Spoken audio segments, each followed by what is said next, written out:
Ayan po. Kumpleto na po yung kisame sa labas. Patanggal ko na rin po yung mga ibang plastic dito sa side na to. Okay na rin po yung sa may corners na sa may J-clip. Medyo may bumubuka doon noon. Yes, pinagawa ko na ng paraan para po maganda yung kantukan niya. Kompleto na po ang kisame nito. Ipahid na rin pong waterproofing. So itong wall na ito, maganda po sa taas. Sa taas. Yan, ito pong side na ito, kompleto na rin.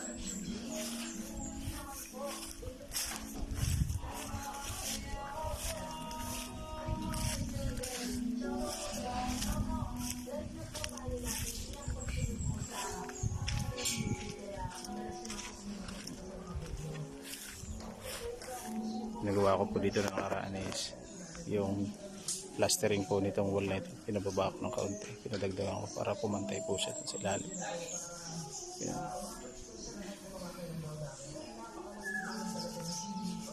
Mas maganda na siya tingnan.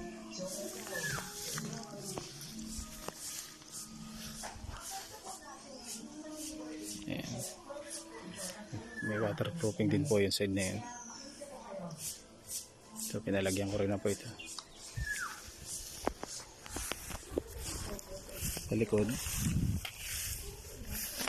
Kompleto na rin po itong likod, including po yung ibabaw ng canopy. Pero yung canopy po dun sa taas pinalagyan ko na rin po. May lahat po ng ibabaw.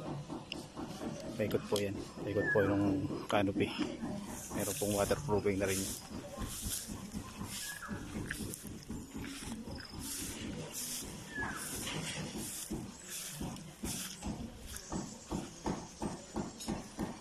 Ganda na siya. Ready for ano na po ito, painting works.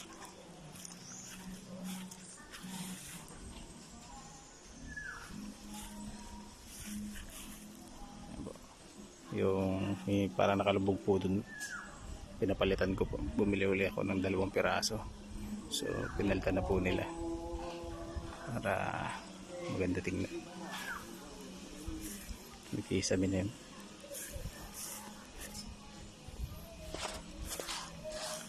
Ayan.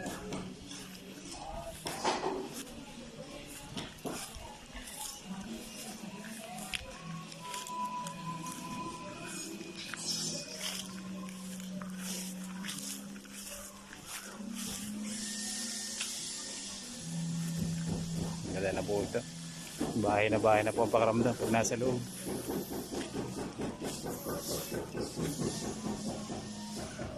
Yan po ng mga namumuti na yon. Tulo po yun ng semento. Pinapanday ko po kasi yung Zocalo walls natin dun sa loob.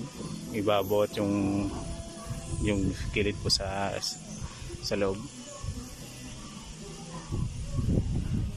Yan po naman ay ano lang, malilinis naman po yan pagka po nagtuloy na po sa paglalagay po ng masilya.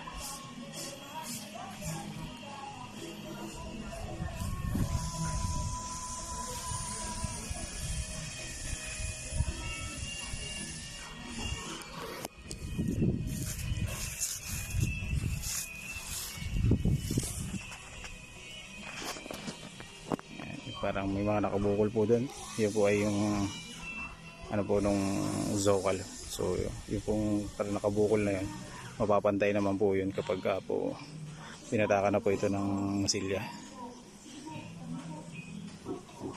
So skim coat lang po. Kita nyo po ang higit na pagtuwid pa po niyan, side na yan. So, yun po talaga pinaka-participation ni skim coat. Kapag po may mga ganyang konting pag-alon-alon, siya po yung nagpapantay.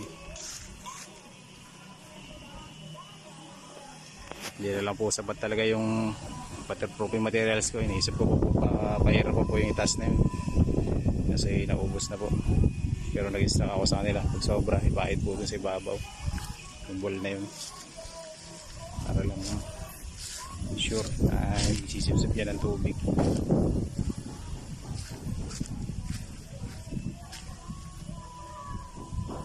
Sa isang timba kumpleto po sana yan kasi naubos na po yung waterproofing materials.